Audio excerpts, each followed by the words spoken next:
Bonsoir Jean-Luc Mélenchon. Bonsoir. Merci d'avoir accepté notre invitation. Et comme Emmanuel Macron s'y était engagé, le gouvernement a donc rendu public aujourd'hui, avant les législatives, les grandes lignes de cette réforme du Code du travail. Dès hier soir, vous disiez... Il faut dire merci aux médias, parce que s'il n'y avait pas eu le Parisien aujourd'hui en France, personne n'aurait rien su, on serait allé comme ça à l'élection. Et moi, voilà 3 semaines que j'use ma vie à expliquer que c'est grave ce qui va se passer, et ça n'avait pas d'impact. Donc là, le journal Le Parisien aujourd'hui en France a donné des détails, beaucoup plus détaillés d'ailleurs que ce qu'a dit le Premier ministre lui-même. Donc grâce à eux, j'ai pu dire, maintenant je vous demande de sortir le texte, et le gouvernement l'a sorti. Donc j'en suis très heureux. Vous savez que j'ai même pas eu le temps de finir ma première question, donc je la termine. J'ai répondu. Et vous disiez dès hier soir, vous étiez en meeting à Toulouse, oui, que c'était un retour au 19e siècle. Oui. Vous le croyez vraiment? D'abord, c'est factuel. Rendez-vous compte d'une chose, 18 millions de personnes qui constituent la population active du secteur privé vont voir leur situation juridique quotidienne complètement changer, sans que le Parlement puisse changer une ligne ou un mot de ce qui aura été décidé par le gouvernement. Mais le Parlement peut dire non, très démocratiquement. Voilà. Je n'approuve pas ces ordonnances. Mais, pardon, de vous dire que le rôle du Parlement ne consiste pas seulement à dire non ou oui. Il y a quelque chose qui s'appelle le droit d'amendement, et je demande, en redevenant sérieux, je vais vous expliquer. Quand il y a une négociation entre les branches et les salariés, les syndicats de salariés, à la fin, la loi étend le bénéfice à tous les travailleurs. Mais la loi, c'est-à-dire les parlementaires, interviennent et rediscutent point par point.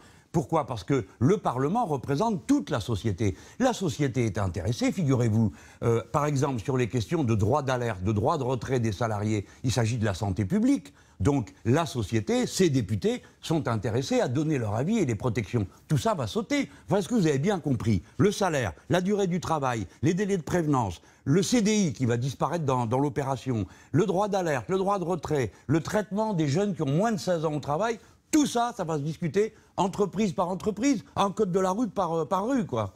Monsieur Mélenchon, parlons avec vous, de vous et de votre mouvement, la France Insoumise.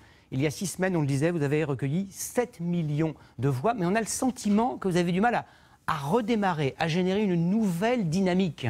Écoutez, c'est pas ce qu'on voit sur le terrain, mais pourquoi pas? Après tout, les élections sont libres, chacun réagit comme il l'entend. Il est incontestable que beaucoup de gens se vouent d'une manière un peu aveuglée au chef de l'État, alors même qu'il est en train de procéder à un coup d'État social. Bon, la campagne a lieu, la France Insoumise a pour elle de se retrouver dans la situation d'être la seule d'opposition humaniste et républicaine. Pourquoi? Parce que les socialistes viennent de redire aujourd'hui, le PS, qu'ils souhaitent aider le président à réussir son quinquennat. Bon, on a compris ce que ça veut dire. Les républicains se cherchent, mais sont plutôt favorables, par exemple, au changement du Code du travail. Voilà pourquoi, en définitive, au moment où on est en train de parler, quand je m'adresse à ceux qui nous écoutent, je suis obligé de leur dire, que ce soit pour me donner la majorité ou que ce soit parce que je n'aurai pas la victoire, la seule force d'opposition que vous avez, c'est la mienne. Mais vous le constatez, à vos dépens d'ailleurs, peut-être ce phénomène d'aspiration, ces électeurs qui ont voté François Fillon, Marine Le Pen, Jean-Luc Mélenchon,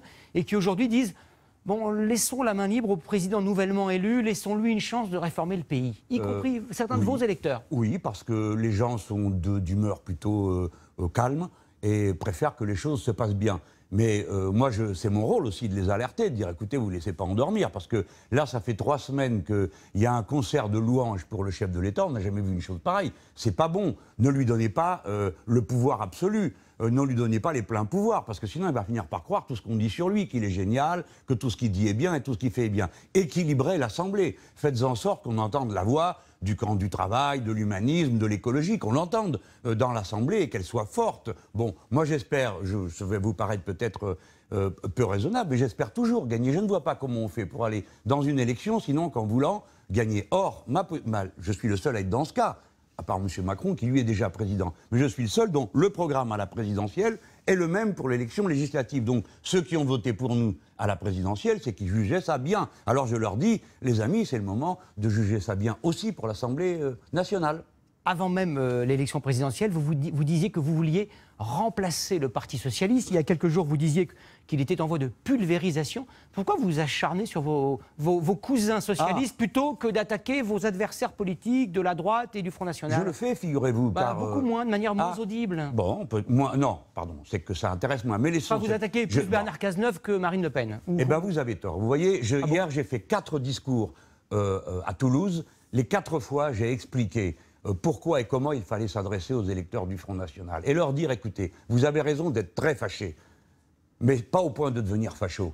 Et donc, vous avez la possibilité maintenant de voter pour un parti qui vous propose de regarder le futur avec espérance, avec allégresse, plutôt que de regarder votre voisin pour vous en méfier. Il vaut mieux pour vous que vous compreniez que le problème, c'est le banquier plutôt que l'immigré. Alors, venez avec nous. Nous, on ne vous demande pas de signer des abjurations. Venez avec nous pour qu'on puisse vraiment changer la vie de tous ceux qui travaillent et qui veulent vivre de leur travail honnêtement. Voilà. Et voyez-vous, je le fais tous les jours, à chaque occasion. Après, quant au PS, écoutez...